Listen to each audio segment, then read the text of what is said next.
Good morning, everyone. Well, good morning from the Kennet and Avon, a cold Kennet and Avon canal. I hope you all had a good Christmas and a good New Year. Back in business again, making videos. So probably this year I'm going to concentrate on the canals, because obviously I'll be back cruising, but I will be doing other things as well, and that'll probably be extra videos in a week.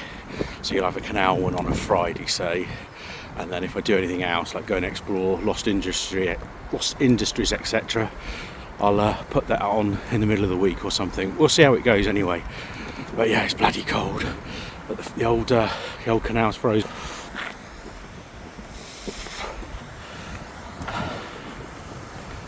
And I don't think this is going to be the coldest night, or last night was the coldest night. I think it's in -4 later in the week.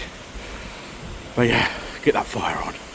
Right, got some work to do on the boat, so let's get back to the boat after picking some parcels up and get working. Right, so we're going to be moving January, end of January, beginning of February, like I said earlier. So I've got a few maintenance things I want to get done before we go cruising again. They were done last year, early in the year, like greasing the prop, greasing the tiller.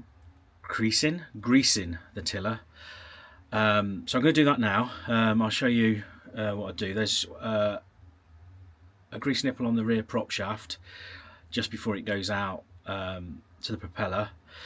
There's a grease nipple on the top of the tiller to grease the bearing there.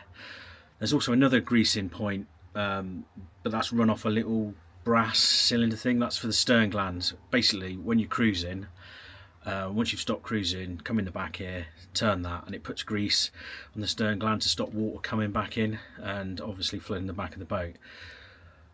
But some water will come in, but there's a bilge pump in the back here to pump it out. To be honest with you, I put a brand new one in and it's bone dry. It's been bone dry all year.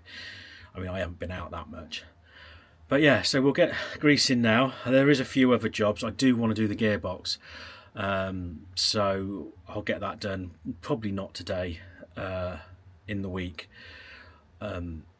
Just drain the oil and put some new oil in, because I haven't actually done that. So that'll be the next little job after I've greased all these points. So right, let's get greasing. Okay, so that one there, that's the stern gland. That pipe goes up to that little brass thing there. You screw that down and that puts grease there to stop water leaking in after you've been cruising. Now there's a grease nipple there I've got to do, and there's a grease nipple on the prop just down there. You can't see it. Luckily it's in the right place so I can get on it, but we'll start doing that now. This might be a bit awkward to film, but we'll give it a go. I've got my grease gun just there, so we'll get that on and start pumping away. Here we go. Right, here we go. Let's see what happens now. Get some grease in there.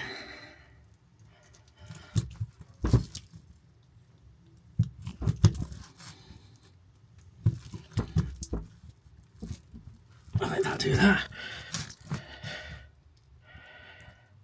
Right, so that's done. That's the prop done in 2 locations. So the UJ joint, I done that. I didn't film it because it's a pain in the arse, grease everywhere. I don't want to get it all over the camera. But I've done the prop. What would you call it? Support. I suppose it's a prop. There's a bearing in there. It's a prop support. So I greased that as well. I also cleaned off the stern gland and put some more grease on that. All you do is screw that brass thing I showed you, just screw that down and it pumps grease in. Basically all it is to seal where the prop goes out to the propeller. Right, now we're going to grease the tiller at the top here, and it's just at the bottom there. Let me try and zoom in. I don't usually zoom in on this camera. Right, so just past the bucket there full of pegs that are now wet, where that black velcro thing is wrapped around. There's a grease nipple there, so I'll grease that. I won't film it, but it is there. You just stick the grease nipple in, pump it in, and then that'll be done at the back here. then I can have a shower and get rid of all this grease that's on me. It is a messy job. Right, my next little job, before we go cruising again, I was just going to service the gearbox on Daniel Oakley. I think it's a PMR 160 or 190. I'll double check that and put it on the screen. But yeah, basically it uses just engine oil, so I'll drain it. It's not been done since I've had it, so I'll drain it and put some new oil in. This might be difficult to film, but who knows. I might look a bit weird as well because I'm using a little spotlight and it's shining up in my face. But hey, right, let's get this done. Actual drain plug. Oh, I might be able to get to see it. Oops. But the actual drain plug, I don't know if you can just see it in the right hand part of the gearbox. That's the drain plug there. Now the filler plug is just there. And that is the gearbox there. Right. I'm not going to film me getting the drain plug off because I reckon I'm going to drop the socket down the bottom there, and I won't be able to get it back, and I don't want to show you that. Well, that wasn't the easiest job. I managed to get the bung out. I'm currently draining the oil, which I don't know if you can see, it's so tight down there. Let's move the camera down. There's my little, there's a half cut bottle down there. So yeah, draining the oil. Whoa. I thought this would be easy because the engine's out on display, but the bung's right underneath. I thought I'd get a socket and that on, it wouldn't fit. And then I found a spanner actually that was left in the boat that fits perfectly. So I used that and it came off straight away. So we'll get some new oil in it, and then that's job's done, and then we're all ready for cruising again. Just got to clean the engine up, give it a bit of a polish, and Bob's your uncle. Right, that's that little job done. That was harder than I thought. It's not so much, you know, hard draining the oil, just trying to get the socket and that on. I just couldn't do it. And then looking on a little shelf in the engine room, there's a little spanner that fits perfectly, and you undo it straight away. Every day's a school day. But right, so I'm going to go for a walk now. So that's the maintenance all done that I wanted to do. So now we're ready for cruising, which is very soon. After that maintenance, time for a little walk. So I've just come down, we're going to go down Cane Hill. I'm going to go down to Fox Hangers, and I don't know from there. I've got to pick a parcel up from the Esso garage in Devizes, so we'll end up there eventually. But yeah, let's have a look around on this walk.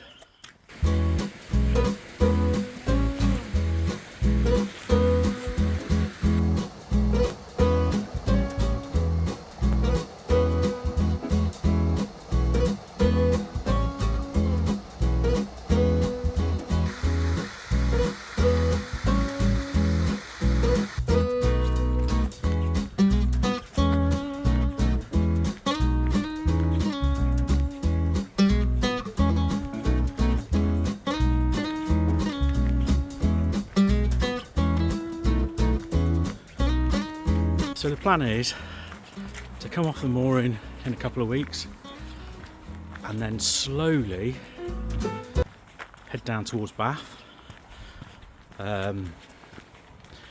Hopefully get there for the warmer months and then go to Bristol on the River Avon. Get to Bristol, spend a night there. I don't want to spend too long there because it's expensive, or I might spend a couple of nights there, we'll see. And then trundle on back to Bath, get back on the Kennet and Avon, head back towards Devizes slowly, and then we'll see where we're at. Because by the end of this year, I might be able to leave the Kennet and Avon. Because I've been here, what would it, within 3 years then. I know the first year I was cruising, I went to Bath, went to Crofton, and just plodded along. This year, 2025, I spent on a mooring. I only took the boat out a couple of times, which is just not what I want to do. I want to be out cruising. So 2026 is finish off the Kennet and Avon, like do all the way down to Bristol and then come back and then carry on and go somewhere else. I've got a few ideas, but I'm not sure yet. We'll see what happens.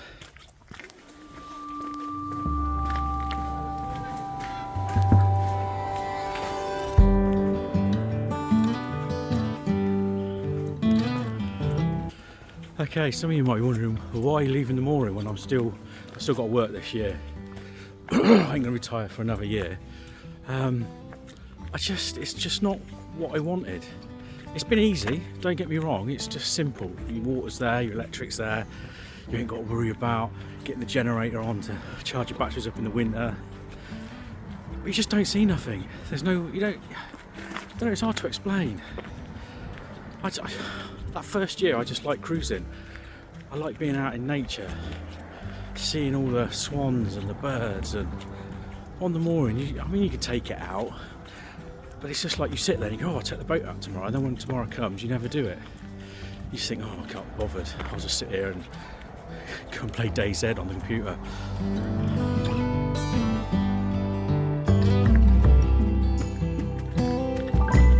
Okay, so this is the old Deviser's branch line. Went from Holt through to Patney Churton, I think it was.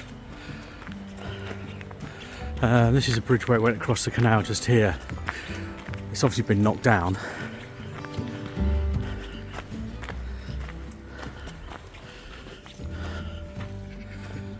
But yeah, went across there, up there, on towards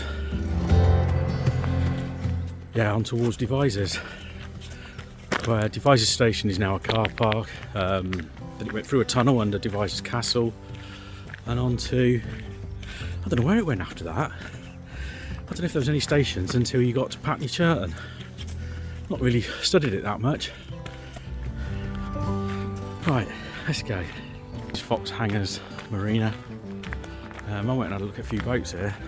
I probably told you that in another video. But I love mooring down here because if you follow the branch line down, you come to a big farm, and if you pay I think it used to be, I've got to find out this year, £5 for a week, park there. It's out of the way, and it's not far from where you moor up. I just wanted to walk down here, see how busy it was, because obviously you'd be moving the boat end of this month, or the first couple of days of February.